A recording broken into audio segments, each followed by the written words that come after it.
जय हिंद साथियों, कैसे हैं आप। आशा करता हूं सभी अच्छे होंगे और लगातार परीक्षा की तैयारी कर रहे होंगे। आज का हम एक सेशन लेके आए हैं जिसमें विभिन्न सारे आयोगों को हमने मुख्य रूप से 3 बिंदुओं में कवर किया है कि उनकी नियुक्ति कौन करता है, उनका कार्यकाल क्या होता है और वो प्रतिवेदन किसको सौंपते हैं। चलिए तो इस सेशन को स्टार्ट करते हैं।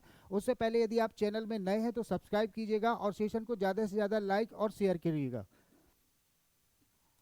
चलिए इसको ध्यान दीजिएगा कि सभी आयोगों को हमने एक टेबल के माध्यम से समराइज करने की कोशिश की है जिसमें 4 कॉलम है। आयोग, सबसे पहले हम आयोग के नाम लिखेंगे, उनकी नियुक्ति कैसे होती है, उनका कार्यकाल क्या होता है और उनका प्रतिवेदन वो किसको सौंपते हैं। चलिए तो इस दिशा में सबसे पहला आयोग जो हमारे सामने आ रहा है, राष्ट्रीय मानवाधिकार आयोग।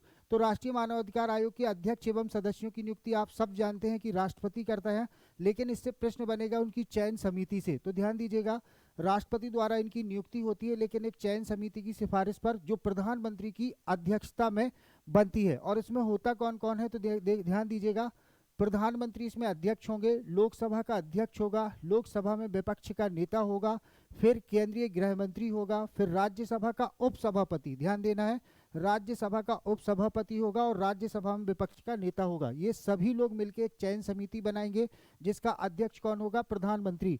इस चयन समिति की सिफारिश पर ही राष्ट्रपति राष्ट्रीय मानवाधिकार आयोग के अध्यक्ष एवं सदस्यों की क्या करता है, नियुक्ति। यदि कार्यकाल की बात करें तो इनका जो कार्यकाल होने वाला है वो 3 वर्ष या 70 वर्ष की आयु तक, जो भी पहले हो। राष्ट्रीय मानवाधिकार आयोग अपना प्रतिवेदन किसे सौंपेगा, तो केंद्र सरकार को। इसके बाद राज्य मानवाधिकार आयोग, तो राज्य मानवाधिकार आयोग के अध्यक्ष एवं सदस्यों की नियुक्ति राज्यपाल करेगा, लेकिन वो भी एक चयन समिति की सिफारिश पर।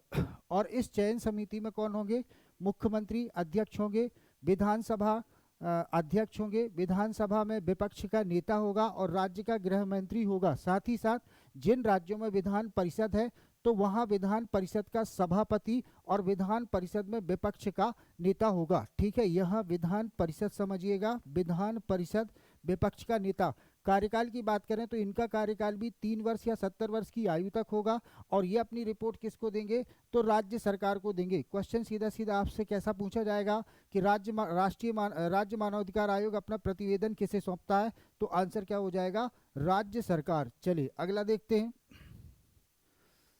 अगला है निर्वाचन आयोग। तो निर्वाचन आयोग में जो मुख्य आयुक्त होते हैं और अन्य आयुक्त होते हैं उनकी नियुक्ति कौन करता है, राष्ट्रपति द्वारा। इनका कार्यकाल कितना होता है, 6 वर्ष या 65 वर्ष की आयु तक। और ये अपना प्रतिवेदन किसको सौंपेंगे, राष्ट्रपति को। हम केवल तीन पॉइंट्स ही कवर कर रहे हैं, नियुक्ति, कार्यकाल और प्रतिवेदन। चलिए अगला देखें, राज्य निर्वाचन आयोग।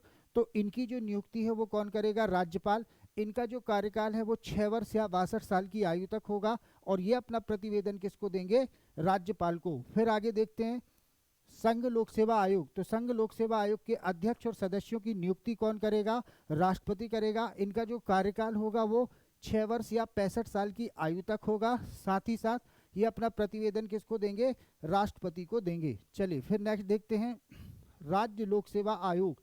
तो राज्य लोक सेवा आयोग के अध्यक्ष एवं सदस्यों की नियुक्ति कौन करेगा, राज्यपाल करेगा। इनका कार्यकाल कितना होगा, 6 वर्ष या 62 वर्ष की आयु तक होगा और ये अपना प्रतिवेदन किसको देंगे, राज्यपाल को देंगे। फिर नेक्स्ट देखते हैं राष्ट्रीय महिला आयोग। अब यहाँ से ध्यान दीजिएगा, राष्ट्रीय महिला आयोग की जो नियुक्ति है वो केंद्र सरकार करेंगे। इनका जो कार्यकाल है वो 3 वर्ष या 65 वर्ष की आयु तक होगा और ये अपना प्रतिवेदन किसको देंगे, केंद्र सरकार को देंगे। फिर नेक्स्ट देखते हैं राज्य महिला आयोग। राज्य महिला आयोग में ध्यान दीजिएगा, इनकी नियुक्ति राज्य सरकार करेगा। इनके अध्यक्ष एवं सदस्यों का कार्यकाल 3 वर्ष होगा और ये अपना प्रतिवेदन किसको देंगे, राज्य सरकार को। फिर इसके बाद राष्ट्रीय अनुसूचित जनजाति आयोग। इनके अध्यक्ष और सदस्यों की नियुक्ति राष्ट्रपति द्वारा होगी। इनका कार्यकाल 3 वर्ष होगा। ये अपना प्रतिवेदन किसको देंगे, राष्ट्रपति को देंगे। फिर नेक्स्ट है राज्य अनुसूचित जनजाति आयोग। ये राज्य सरकार द्वारा इनके अध्यक्ष और सदस्यों की नियुक्ति होगी। कार्यकाल इनका 3 वर्ष होगा और राज्य सरकार को ये अपना क्या देंगे, प्रतिवेदन देंगे। फिर राष्ट्रीय अनुसूचित जाति आयोग। राष्ट्रपति द्वारा इनके अध्यक्ष एवं सदस्यों की नियुक्ति होगी। कार्यकाल इनका भी 3 वर्ष होगा और प्रतिवेदन ये भी किसको देंगे, राष्ट्रपति को देंगे। फिर राज्य अनुसूचित जाति आयोग, ये इनकी नियुक्ति राज्य सरकार द्वारा होगी। कार्यकाल इनका 3 वर्ष होगा और प्रतिवेदन किसको देंगे, राज्य सरकार को। चलिए फिर राष्ट्रीय पिछड़ा वर्ग आयोग। तो राष्ट्रीय पिछड़ा वर्ग आयोग के अध्यक्ष एवं सदस्यों की नियुक्ति राष्ट्रपति द्वारा होगी। कार्यकाल इनका 3 वर्ष होगा और प्रतिवेदन ये किसको देंगे? राष्ट्रपति को देंगे। फिर अगला देखते हैं राज्य पिछड़ा वर्ग आयोग। राज्य पिछड़ा वर्ग आयोग के अध्यक्ष एवं सदस्यों की नियुक्ति राज्य सरकार द्वारा होगी। ठीक है, फिर ये कार्यकाल इनका 3 वर्ष होगा और प्रतिवेदन ये किसको देंगे? राज्य सरकार को देंगे। फिर खाद्य संरक्षण आयोग में अध्यक्ष और सदस्यों की नियुक्ति केंद्र सरकार द्वारा की जाएगी।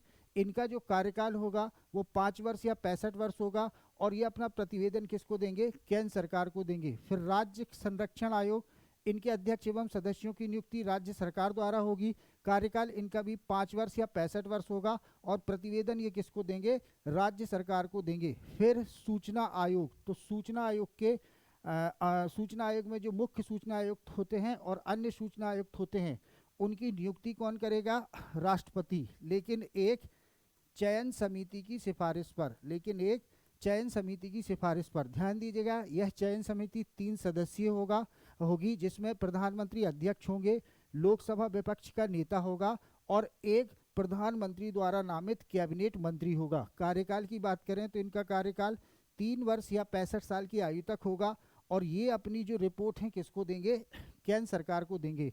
राज्य सूचना आयोग की बात करें तो राज्य सूचना आयोग में जो मुख्य आयुक्त है और अन्य आयुक्त है उनकी नियुक्ति कौन करेगा?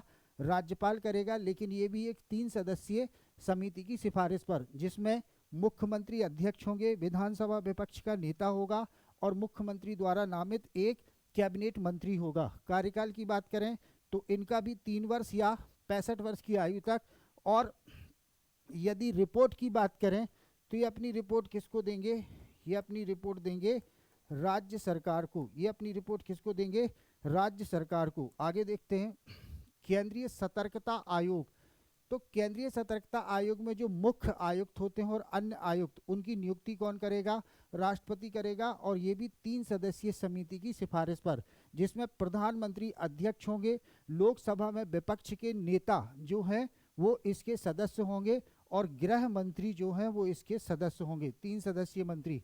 कार्यकाल की बात करें तो 4 वर्ष या 65 साल की आयु तक इनका कार्यकाल होगा और ये अपना प्रतिवेदन किसको देंगे? राष्ट्रपति को देंगे। फिर बात करें कैग की, तो भारत के कैग की नियुक्ति कौन करता है? राष्ट्रपति करता है। इनका कार्यकाल 6 वर्ष या 65 वर्ष की आयु तक होता है और कैग अपनी रिपोर्ट किसको देते हैं? राष्ट्रपति को। फिर राज्य बाल संरक्षण आयोग की यदि हम बात करें तो राज्य बाल संरक्षण आयोग के अध्यक्ष एवं सदस्यों की नियुक्ति राज्य सरकार करेगा। अब यहाँ ध्यान रखना है, राज्य बाल संरक्षण आयोग में जो अध्यक्ष होंगे उनका कार्यकाल 3 वर्ष या 65 वर्ष की आयु तक होगा, लेकिन जो सदस्य होंगे उनका कार्यकाल 3 वर्ष या 60 वर्ष की आयु तक होगा। ठीक, और राज्य बाल संरक्षण आयोग अपनी रिपोर्ट किसको देंगे? तो ये अपनी रिपोर्ट देंगे किसको? राज्य सरकार को।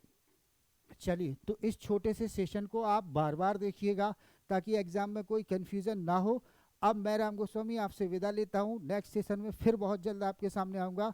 तब तक के लिए जय हिंद, नमस्कार।